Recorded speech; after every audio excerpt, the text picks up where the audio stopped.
আজকে বানাবো একটা 1 পট মিল স্পেশাল একটা মশলা দিয়ে। প্রথমে বাসমতি চালটাকে ভিজিয়ে রাখবো আর চিকেনটাকে দই দিয়ে ম্যারিনেট করে নেব। এখানে যে মশলাগুলো ইউজ করেছি সেটা আপনাদের সকলেরই খুব চেনা, আমি পাশে নামগুলো লিখে দিলাম। এই মশলাগুলোকে আমি ড্রাই রোস্ট করে নিলাম। এই মশলাগুলো ঠান্ডা হয়ে গেলে তারপর তাকে আমি ব্লেন্ডারে দিয়ে একটা পাউডার বানিয়ে নেব।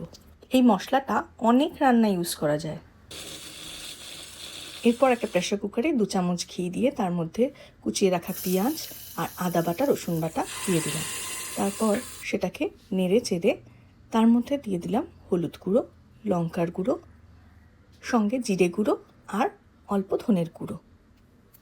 আবারও ভালো করে নেড়ে তার মধ্যে দিয়ে দিলাম ম্যারিনেট করা চিকেনটাকে ওই মশলাগুলোর সঙ্গে ভালো করে কষিয়ে দিয়ে দিলাম ভিজিয়ে রাখা বাসমতি চাল। আবারও একটু নেড়ে চেড়ে তার মধ্যে দিয়ে দিলাম দুধে ভিজিয়ে রাখা কেসার।